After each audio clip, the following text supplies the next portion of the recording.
Well, we played the first Garfield board game, Garfield. Now it's Monopoly Property Trading Game from Parker Brothers, Garfield Collector's Edition. Yep, that's it, Garfield. In 2003, Garfield's 25th anniversary, the series got its own version of the most well-known brand of board games. It's Monopoly, and a special Monopoly, and that's literally nothing new.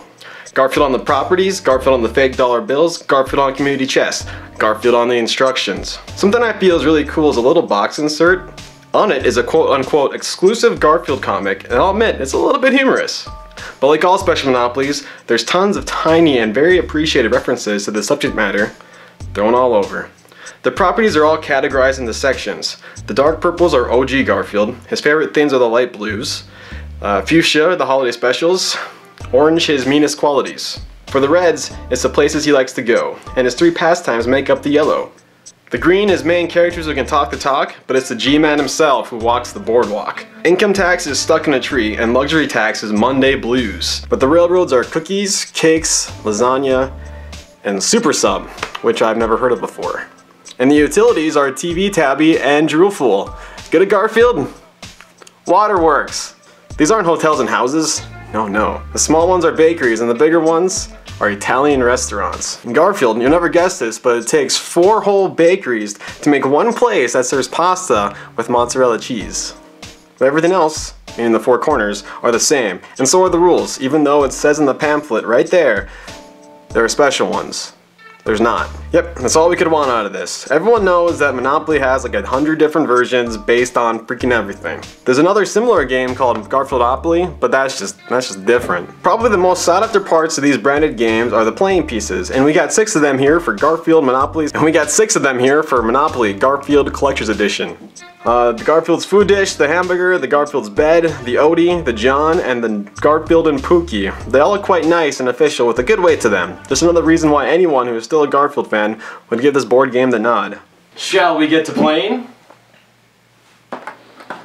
Yeah, we can do that. Just let me make some phone calls. It didn't take too long to find someone who wanted to play with us. In my opinion, the ideal Monopoly group consists of 4 people, but we had to settle for just 3. 5. Okay, the money's out. There he is.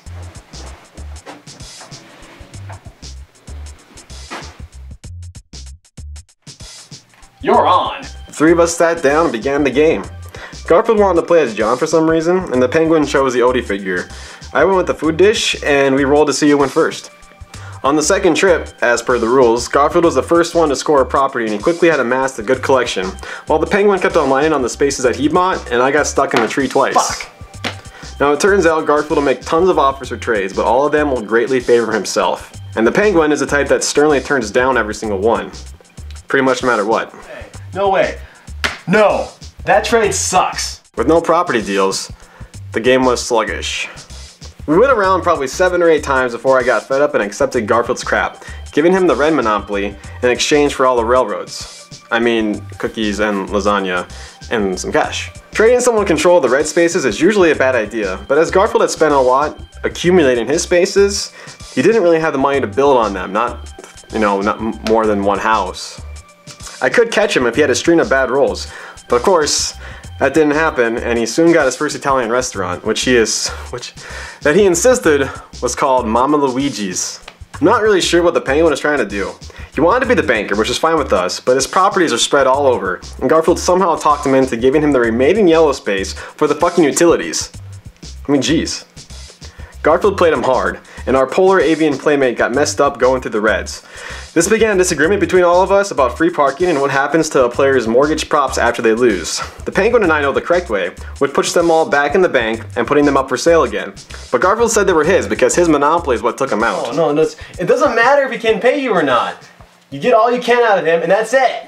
The penguin didn't mind being a spectator as Garfield, with 3 Monopolies and much more cash at his disposal, faced off with me in the final round. Yeah, I guess that's what it is. The only unpurchased space in the entire thing was Coffee Guzzler, and as I had the other 2 oranges, it was very important for me to get there before he did. Along with the railroads, I had only 2 of the greens, the fuchsias, the purples, putting me very well behind my opponent, but with a few swings my way, I could even the stacks. It came down to a single roll. Garfield had added Lazy Kitty to his Fat Cat, and with 2 bakers on both, I sat in the middle square with the 2d6 in my hand. All it took was for me to get past the most expensive spaces in the game, and with $200 more for myself, I could look into getting my own props built up. Here it is, Garfield. All you gotta do is not get a 2 or a 4. Yes! Yo, Birdman, give me that money!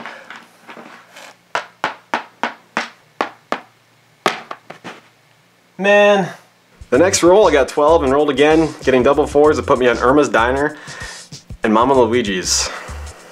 After flipping almost everything over, the dice gave me a 6, and that did it and then some. Garfield had won. Big time. The Penguin kept saying that if he had gotten the Fuchsia Monopoly, he would have won, but both Garfield and I know those aren't really that good. He wanted to play again, but it was late, and we thanked him for playing with us and said our goodnight. Yeah, he's a really nice guy. You know, there's something relaxing about putting away a game of Monopoly after the game is finished. It's just kind of nice to put everything into its piles and consider how the game went. By the way, Garfield, there was never a moment when you weren't going to win that one.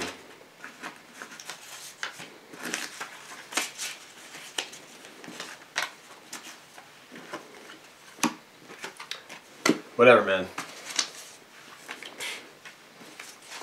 Whatever, man.